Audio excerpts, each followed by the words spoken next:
The US and the UK have carried out fresh strikes on more than 30 targets linked to the Iran-backed Houthi rebels in Yemen.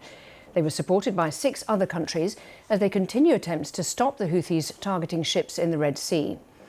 The raids in Yemen follow US strikes in Iraq and Syria on Friday.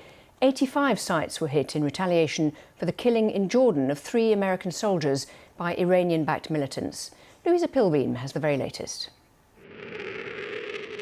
British fighter jets taking off from an RAF military base in Cyprus as they prepare to strike more Houthi targets overnight. It's the 3rd time UK planes have joined US operations in Yemen against what they say are a terrorist group backed by Iran. The Pentagon confirming hits on Houthi targets across 13 locations, including an anti-ship missile, which they say has been destroyed. This is what the UK, US and its backers want to stop: the Houthis' ability to carry out attacks on cargo ships in the Red Sea. UK Defence Secretary Grant Shapps said last night the Red Sea attacks are illegal and unacceptable. He said the UK has a duty to protect innocent lives and preserve freedom of navigation. The joint action comes a day after the US hit 85 targets in Syria and Iraq on Friday, including what's thought to be a munitions depot in Iraq. It was in retaliation to the death of 3 American troops killed in a drone attack they believe was carried out by militants backed by Iran. Iran has denied involvement in the attack on the US base and denies involvement with the Houthis. The US president, who has been out campaigning this weekend ahead of this year's US election, said on social media, "We do not seek conflict in the Middle East or anywhere else in the world, but to all those who seek to do us harm, we will respond." UK Foreign Secretary David Cameron, however, has vowed to hold Iran to account, saying he'd had a robust conversation with their foreign minister about actions of countries backed by Iran, warning him, "You will ultimately be held accountable for what they do." The US Secretary of State Antony Blinken is visiting the Middle East over the next few days, showing diplomacy is being considered as important as any military action undertaken. Louisa Pilbeam, BBC News. Benjamin Radd is a senior fellow with the Berkel Centre for International Relations and a research fellow with the University of California Centre for Middle East Development. I asked him what difference these latest strikes will make. Well, it remains to be seen what influence Iran can exert over the proxy groups that have launched these strikes. As of now, it indicates that they have restrained themselves from escalating further. The statements made by the Iranian foreign minister condemned the strikes, but did not signal any attempts or any plans for retaliation or reprisals. We're seeing that consistently with the militants, the militia groups in Syria and Iraq as well. What about the ones in Yemen? And the Houthis so far have said that they're still going to continue what they're doing. Do you think that in this case it's going to make any difference to them to have been hit again on particularly their operational capabilities? Absolutely not. If anything, the Houthis, from their perspective, are benefiting from this increasing and escalating conflict between the United States, the United Kingdom, and their forces. So it draws attention to their cause. It motivates them. It gets their people riled up and excited.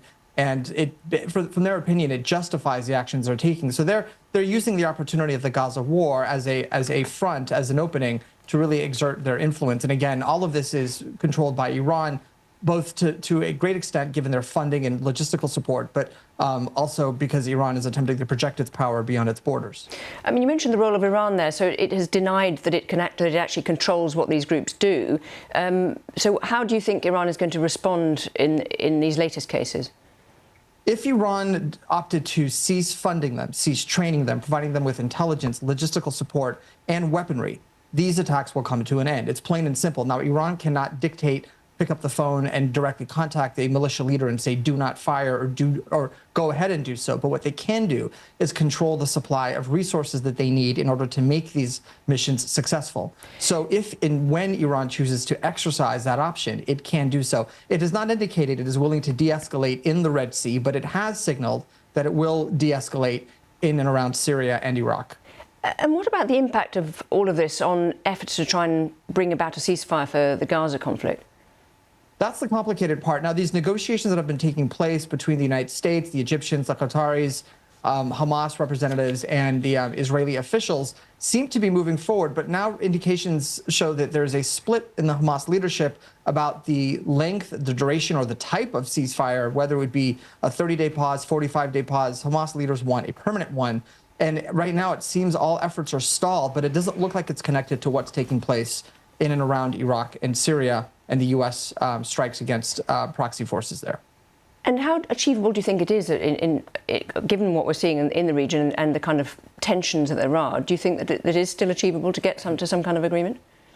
I do. I think these are two parallel events happening. Though as much as there's this idea of the axis of resistance operating in unison, we've not seen that. We've seen a lot of these groups acting independently of what others are doing. So, for example, Hezbollah, albeit launching rockets in the north from Israel into Israel, has remained relatively quiet compared to other proxy forces. So what I'm saying is we're going to see two different trajectories taking place. We'll see the negotiations between Israel and Hamas move forward, hopefully with the release of hostages and a ceasefire.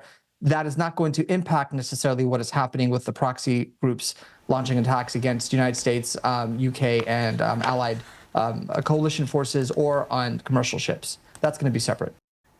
Let's go live now to our Middle East correspondent Hugo Bashega, who's in Baghdad for us. So, Hugo, more strikes against Iran-backed groups, this time the Houthis. Give us an idea of the scale of the attacks in this case. Yeah, Lauren, I think it was quite significant because it was a large-scale operation that targeted 36 Houthi positions at 13 locations in Yemen. And I think for the first time, the capital Sana'a was hit, also being hit for the first time, underground weapons facilities being used by the Houthis.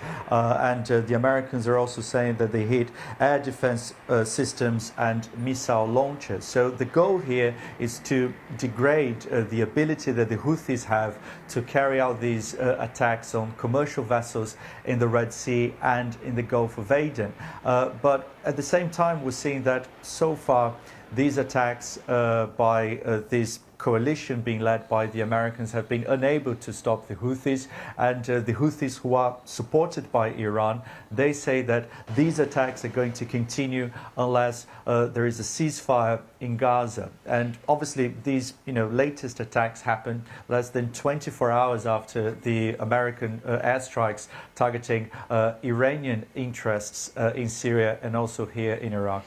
And everyone's still waiting to see quite what Iran's response will be to that.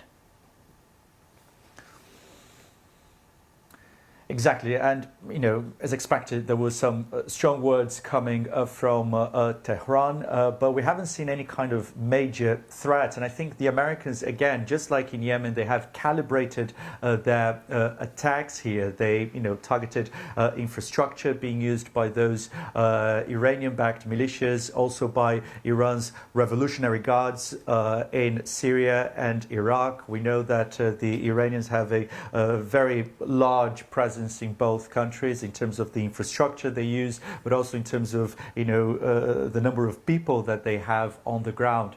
And I think for days the Americans had telegraphed their intentions. They had warned that those attacks were going to come. So presumably this was an attempt to give some time for those people to make preparations and try to minimize casualties and reduce tensions with Iran. I think we've heard from President Biden, from American officials, that they don't want a conflict with Iran. And I think this is the same message that has been shared by Iranian authorities. They don't want a direct confrontation with the Americans. They know that this would be catastrophic for the country. And they also know that this would pose an existential threat to the regime in Tehran. What about Iraq, where you are now? How much fallout is there still from those strikes in Iraq? Well, I think obviously people are concerned about what is going to happen, because the Americans have said that this is just the beginning of their response and that more attacks are going to come in the next few days. I think, we should expect that the targets are going to be the same, infrastructure, facilities being used by these militias supported by Iran and also by Iran's Revolutionary Guards. But the Iraqi government has been, very angry with these airstrikes. airstrikes. They say that they were not warned in advance that these attacks were going to happen. They say that these attacks were a violation of the country's sovereignty. And again, I think people here are just waiting to see what is going to happen, not only in terms of these American airstrikes, but also the possibility of any kind of response from Iran and also by these Iranian-backed militias. Hugo Bashega, thank you very much indeed.